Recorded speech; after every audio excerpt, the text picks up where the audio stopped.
Hello, Professor. Hello, class.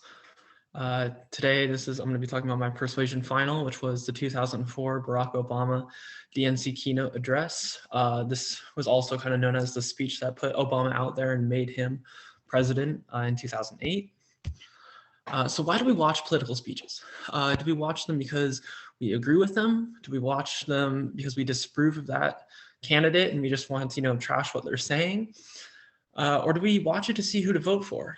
For most of us, it's really to watch to see who we're going to vote for. I always watch and see what viewpoints are the major aspects of that candidate and what they believe in.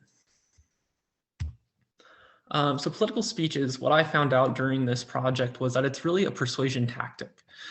These speeches are filled with hidden persuasive messages that are disguised as either like a story or personal anecdote or concrete details to really, persuade voters on, what they're trying to say and have them agree with them, basically. Obama uses personal anecdotes to push the Democratic Party agenda, and he does that through story, he does that through detail, and he does it through something called antithesis, which is basically repetition.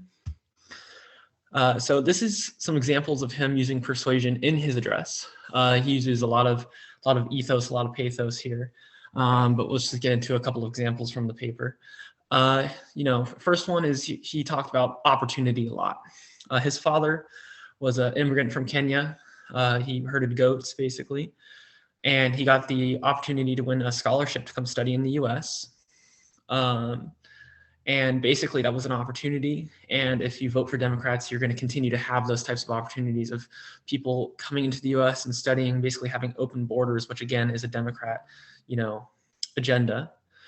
Obama states in a personal anecdote that he did not have enough money for college growing up, but thanks to federal loans and scholarships, he could go to colleges. And Obama went to some really prestigious universities such as Occidental in Los Angeles and Columbia University in New York, and basically said that getting to your full potential in America is not only for the rich.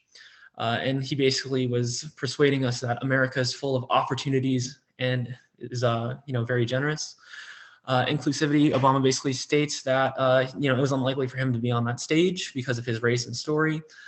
Persuades that Democrats, for him being on that stage, was the party of inclusivity and equality. And for unity, he talks about how there's no liberal America, there's no conservative America, there are the United States of America. And even though he says that, he is kind of pushing that Democrats push unity, push bipartisanship, and that you should vote for Democrats to continue that. How did journalists react to his speech? Basically, a bunch of them, came out in huge support after this address, and this is why I wanted to add this in there, because I said that this made him, president. It was basically a lot of hard work, and said by Lamp down there, who was a political strategist for the Democratic Party. But basically, Chris Matthews, as we just saw, the first Black president. One of the greatest keynote speakers of our century, was a political analyst from CNN. And this was basically a direct quote from one of my sources. And to cite that, here is my reference page. Thank you so much.